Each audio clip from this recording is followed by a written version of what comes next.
You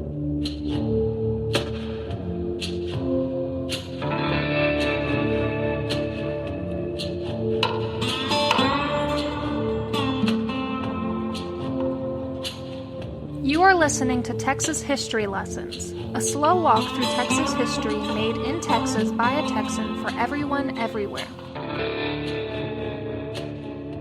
Happy New Year!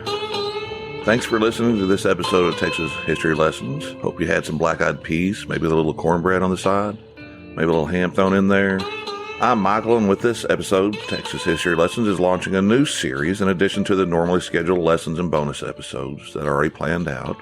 I'm going to attempt to do a monthly episode on key events from all of Texas's past that occurred in this particular month. January, February, and so on.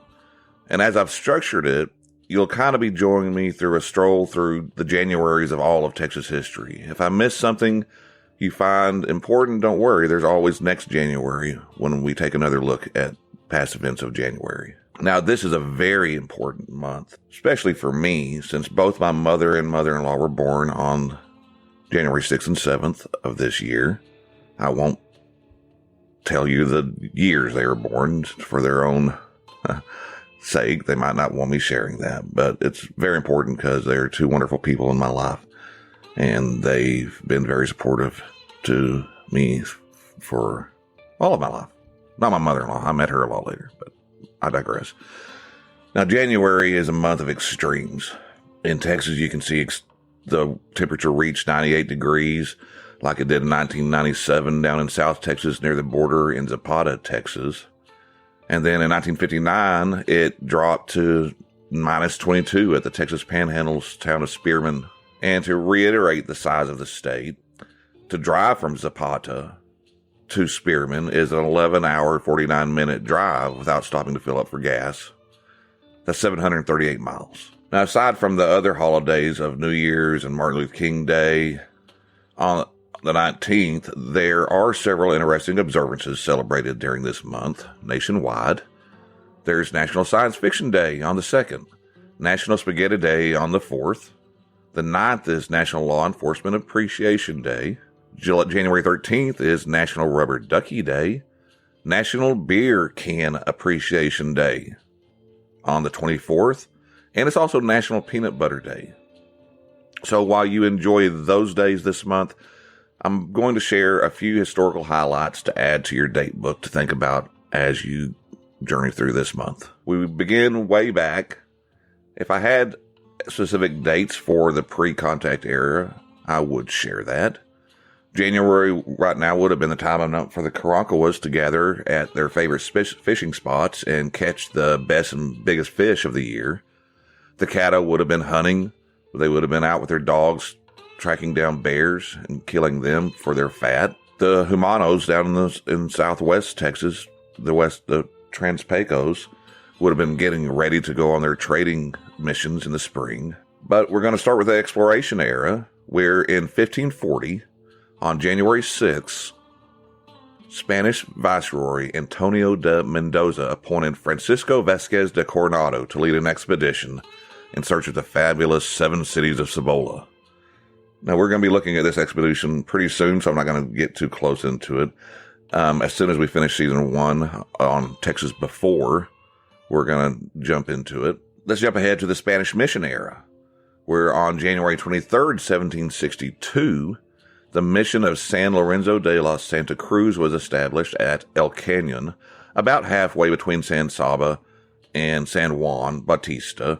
This was near a mission that had been sacked a few years earlier by the Apaches that led to a really large expedition up to the Spanish Fort area in Monte County, Texas, where a battle occurred, and the Spanish basically had to retreat and march all the way back south in failure.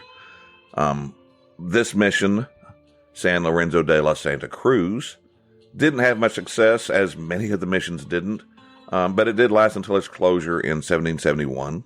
This next date happened just after Texas became a republic. On January 22nd, 1837, the first steamboat reached the new capital of Houston. Yes, the capital of Houston. Now, for those of you that think Austin has always been the capital, that's not the case. I found this story particularly interesting. But first, the steamboat that ascended Buffalo Bayou above Harrisburg was named the Laura, and it carried Augustus C. and John K. Allen, the two brothers that had founded Houston in the late 1836. The Laura itself had been built in Louisville, Kentucky for use on the Brazos by Thomas F. McKinney and Samuel M. Williams. It arrived in Texas in 1835, and in April 1836, the Laura carried Vice President Lorenzo de Zavala and Secretary of the Treasury Bailey Hardiman to the San Jacinto battleground. They were the first government officials to arrive from Galveston, where the government had retreated while Santa Anna had advanced. After the war, she was continued to be used for her purpose of being brought to Texas, gathering and transporting Brazos River cotton until she had some damage and was not repaired. Now, Houston did not last long as the capital. On January 19th, 1939, the Republic of Texas approved Waterloo as the new capital. Columbia, now West Columbia, had been the first capital in 1836, then Houston. There had been talk of making LaGrange the capital in 1838, but President Houston vetoed it. Houston's nemesis and successor as President Mirabeau B. Lamar selected the hamlet of Waterloo and adjacent lands to become the capital.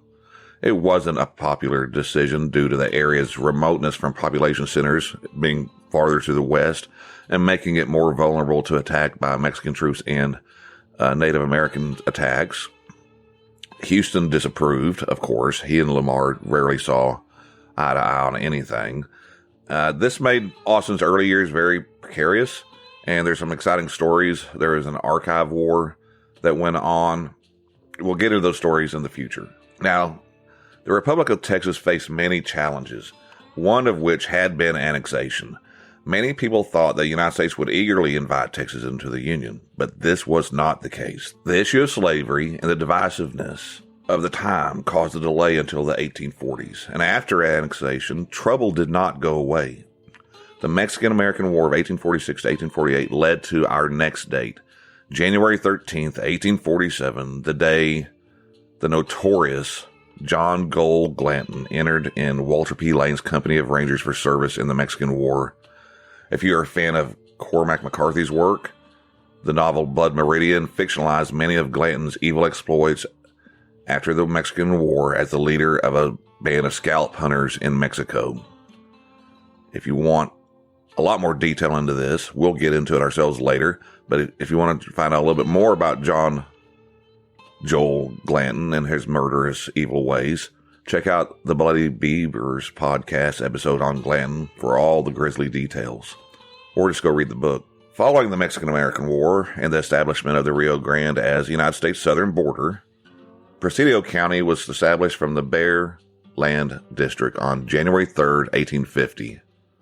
This is a significant area because if you remember from the lesson on Humanos, they're on the present town of Presidio on the Rio Grande, known as La Junta de los Rios, is believed to be the oldest continuously cultivated farmland in Texas.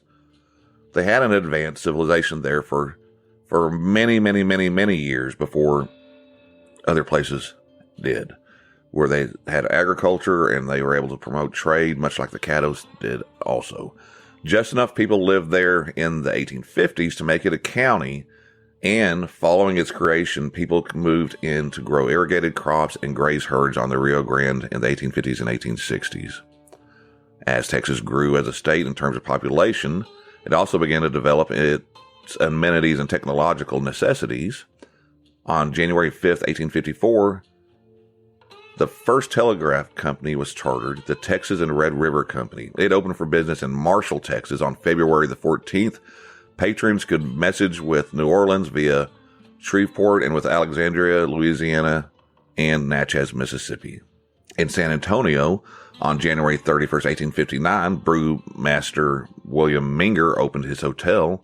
The Menger Hotel is a very famous landmark on Alamo Plaza and is famous as one of the best-known lodging houses in Texas that served as temporary domicile for such guests as O. Henry, the author, President Ulysses S. Grant, and President Theodore Roosevelt, among many more. Now, the tensions delaying Texas from becoming a state came to a boil after the election of Abraham Lincoln in 1860, and Texas, against Governor Sam Houston's advice, on January 29th, 1861, the secession convention of the state of Texas voted overwhelmingly to secede from the United States. The state held a referendum to settle the legality of the move the next month on February 23rd, but suffice to say, 46,153 citizens voted for secession, while 14,747 voted against, leading to Texas' involvement on the losing side of a bloody civil war. We'll look at this next month a little closer, the vote and who voted against it, and the reasons why. While the major campaigns of the Civil War were fought to the east, Texas did see a share of violence and fighting demonstrated on January 1st, 1863, when General J.B. Magruder led Confederate forces in an assault on Union forces that had held Galveston since October. Using artillery and dismounted cavalry on two river steamers, the Bayou City and the Neptune, and infantry and cavalry that crossed over the railroad bridge to the island, that were also supported by artillery, the Confederates entered Galveston on New Year's night, January 1st, 1863, and opened fire before dawn. The Union ship Harriet Lane sank one of the Confederate vessels, but was itself captured by the crew of the surviving Confederate ship, the Bayou City. The Union commander's flagship ran aground, and the commander died trying to blow it up rather than surrender it. The Union's infantry in Galveston surrendered, with the remaining Union ships sailing out to sea, ignoring Confederate surrender demands. The port remained under Confederate control for the rest of the war, but it was only open for a week because it was soon under blockade again. During the war, the people on the frontier constantly fretted about the threat of Comanche and Kiowa attacks. On January 5th, 1865, about 100 raiders from Indian Territory attacked a new settlement in southwestern Cook County, killing 9 people and stealing many horses. It is said to be the last Indian raid in Cook County. Cook County is up on the Red River, north of Dallas and Fort Worth. And I mentioned Cook County in the lesson on Confederate statues as well. 5 years later, 4 brothers named Ross established a general store at the site, and it became Rawston, and the community is still there. The first post office opened there in 1872. 3 days later, after this raid, on January 8th, 1865, about 160 Confederates and 325 state militiamen lost the Battle of Dove Creek against the Kickapoo Indians, about 20 miles southwest of present-day San Angelo. A Confederate scouting party had discovered a large abandoned Indian camp the previous month, and a militia force under Captain S.S. Totten and state Confederate troops under Captain Henry Fawcett were dispatched to pursue the Indians. As the militia waded the creek to launch a frontal attack from the north, Confederate troops circled southwestward to try to seize the Indians' horses and prevent a retreat. They were not prepared for a well-armed Indian defense of possibly several hundred strong who fought from higher, heavily wooded position as the militiamen slogged across the creek. 3 days later, the Texans retreated eastward, having angered the peacefully intentioned Kickapoos, who proceeded on to their destination of Mexico. Now, they kind of screwed up here, the Confederates and the Texans did, because the Kickapoo Indians, now an Algonquin-speaking group of fewer than 1,000 individuals scattered from Texas, Oklahoma, and Kansas in northern Mexico, they're the remnants of a larger tribe that once lived in the central Great Lakes region. Pushed by American westward expansion and violence, they had been broken into 3 groups: the Kickapoos of Kansas, the Kickapoos of Oklahoma, and the Kickapoos of Texas and northern Mexico. The Kansas Kickapoos, seeking to remain neutral in the Civil War, had been going to join their relatives in Mexico to stay out of the violence and conflict. The Battle of Dove Creek settled their mind on whose side they were, and it became a violent period for the next several years of border raids across the river by the Kickapoos as they raided settlers along the Rio Grande. The Civil War ended that year, 1865, and the defeated Texans attempted to enact laws biased against freedmen. On January 3rd, 1867, General Joseph P. Kidoo, what a wonderful name, Kidoo, Assistant Commissioner of the Freedmen's Bureau, declared that the Texas contract law was biased against freedmen and prevented its enforcement. The contract law was one of many black codes enacted by Southern legislators to keep blacks in an inferior social position and uphold continued legal discrimination. Kiddou's effort helped reduce the success of the codes for a time, but after Reconstruction, Southerners redoubled their efforts to discriminate and enact new laws. Now, speaking of freedmen, one famous Texas freedman was a gentleman by the name of Britt Johnson. During the war, he and his family were enslaved to a man named Moses Johnson. During the October 1864 Great Raid, Britt Johnson's wife and 2 children were taken. One son, Jim, was killed. Johnson set out to the Llano Estacado, and after months of searching, he brought his family and other captives home.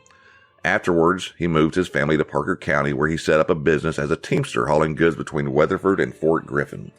On January 24th, 1871, about 25 Kiowas attacked Johnson's wagon train about 4 miles east of Salt Creek in Young County.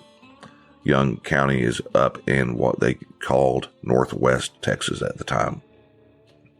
Not to be confused with West Texas or the Panhandle. It's not that far from Cook County we were just talking about.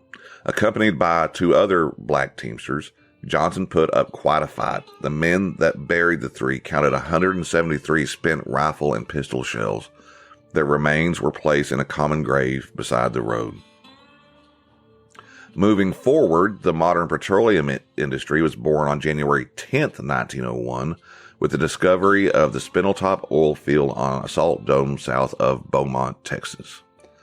The 1,139-foot deep Lucas Geyser blew a stream of oil over 100 feet high until it was capped 9 days later.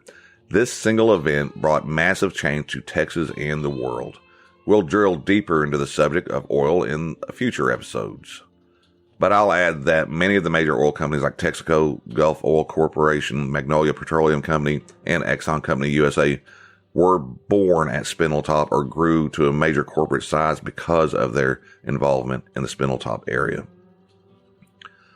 On January 4th, 1923, Fort Worth radio station WBAP created the basic format for country music variety show broadcasting with a program that featured a fiddler, a square dance caller, and Confederate veteran Captain M.J. Bonner. Nashville's Grand Ole Opry and Chicago's National Barn Dance followed and continued the format. WBAP had been started by the Fort Worth Star-Telegram under Amon G. Carter in 1922. Now let's move forward 6 years later to 1929 to gain a little bit of perspective about how recent so many of these events are. On January the 4th, 1929, black cowboy Bose Eichard died in Austin. Having been born a slave in Mississippi in 1843, Mr. Eichard became one of the most famous black frontiersmen and trail drivers in Texas. After becoming a free man in 1866, he went to work for a man named Oliver Loving as a trail driver. You might remember Loving as being partner to a man named Charles Goodnight. Goodnight and Loving were the basis for Gus and Call in Larry McMurtry's famous novel, Lonesome Dove. Eichard himself was a basis for the character Dietz, played superbly by the great Danny Glover in the TV series. Eichard continued working for Charles Goodnight after Loving's death, and they became lifelong friends. Goodnight once praised him by saying that he trusted Bose Eichard farther than any living man. He was my detective, banker, and everything else in Colorado, New Mexico, and the other wild country I was in. Eichard settled in Weatherford in 1869, and when Mr. Eichard died in 1929, Goodnight bought a granite marker and wrote an epitaph for his old friend. Bose Eichard served with me 4 years on the Goodnight Loving Trail, never shirked a duty or disobeyed an order, rode with me in many stampedes, participated in 3 engagements with Comanches, splendid behavior. Both of my grandfathers and grandmothers very well could have met Mr. Eichard or Mr. Goodnight, men that were so tied to so many legendary events in Texas history. And they would have been able to meet them and remembered meeting them had they just been able to cross their paths, because my grandparents were born in anywhere from 1915 to 1917. This man died in 1929. It kind of shows you the context of when we talk about the good old days of the 1860s being so long ago. People lived from the 1860s into the 1960s. It happens. And people that knew them definitely lived on after that. 13 days after Mr. Eicher died, something good happened. On January 17th, 1929, the first printing of Popeye the Sailor Man appeared in the Victoria Advocate. It was the first newspaper in the nation to run L.G. Chrysler's Selger's comic strip, originally called Thimble Theater, which starred the spinach-eating hero. Segar himself called the Victoria Advocate Popeye's hometown. In gratitude, he contributed a special cartoon for the Advocate's historic 1934 and anniversary issues. Speaking to the newspaper's editor through Popeye, Segar wrote, "Please accept me hearty's best wishes and felicitations on account of your paper's 88th anniversary. Victoria is me old hometown on account of that's where I got born at." And you're welcome for me not trying to really do a Popeye the Sailor Man impression.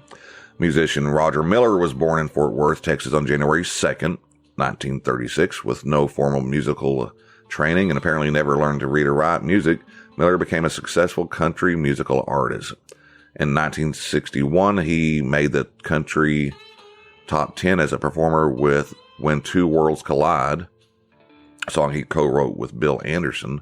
He also had hits with Chug-a-Lug and Dang Me in both country and pop categories. And he followed them up with even more other more popular songs. Roger Miller, winner of 11 Grammy Awards, died in October of 1992. Now, 10 years before Miller's passing, the blues legend Sam Lightnin' Hopkins died on January 30th, 1982. He was born in Centerville, Texas in 1912 and started playing a cigar box with chicken wire strings when he was 8. By age 10 in 1922, he is playing with music with his cousin Alger Texas Alexander and Blind Lemon Jefferson. You might remember about Blind Lemon Jefferson in the early blues scene in Dallas when I did an episode on Deep Ellum history. Go back and check that out. It kind of ties a lot of what we've been talking about, the Jim Crow laws and the Reconstruction era and how that all came to be. And this magical place of Deep Ellum was created in the heart of segregation Dallas. Jefferson encouraged him to continue. And so Hopkins played everywhere he could for the next several years. He settled in Houston in 1950. And even though he recorded prolifically between 1946 and 1954, it wasn't really until 1959 when Hopkins began working with legendary producer Sam Chambers that Hopkins found mainstream success. He switched to an acoustic guitar and became a hit in the folk blues revival of the 60s, playing at Carnegie Hall with Pete Seeger and Joan Baez. Now, he was also a huge hero to a couple of Texas wannabe songwriters, a couple of guys named Townes Van Zandt and Guy Clark, who followed him around and whenever they could would meet with him and hang out with him and listen to him. In the 60s, they ended up launching their own music careers of their own. Personally, I admire the work of all three of these great artists.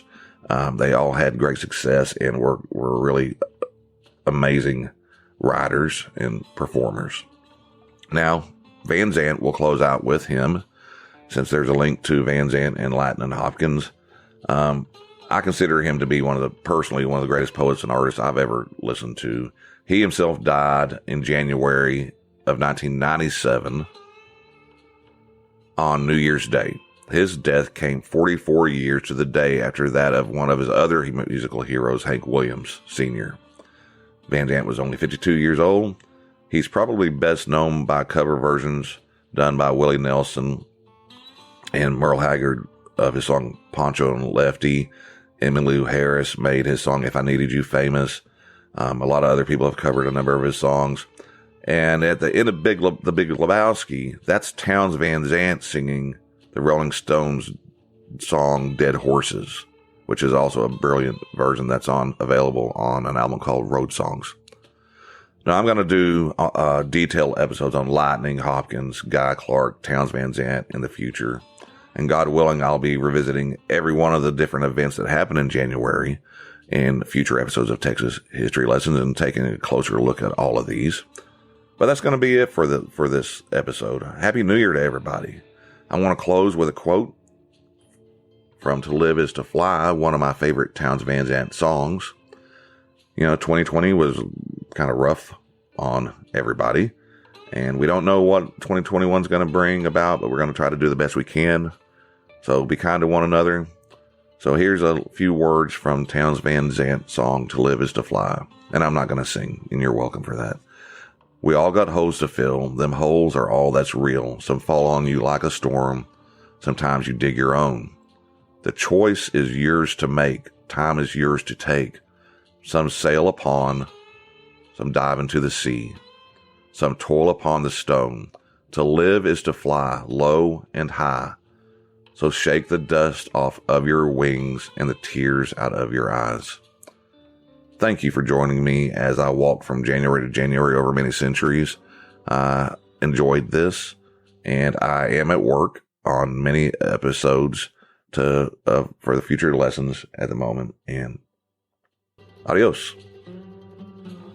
Thanks for listening to Texas History Lessons. If you have any questions or comments, feel free to email the show at texashistorylessons@gmail.com. You can also find us on Twitter and Facebook. Visit texashistorylessons.com.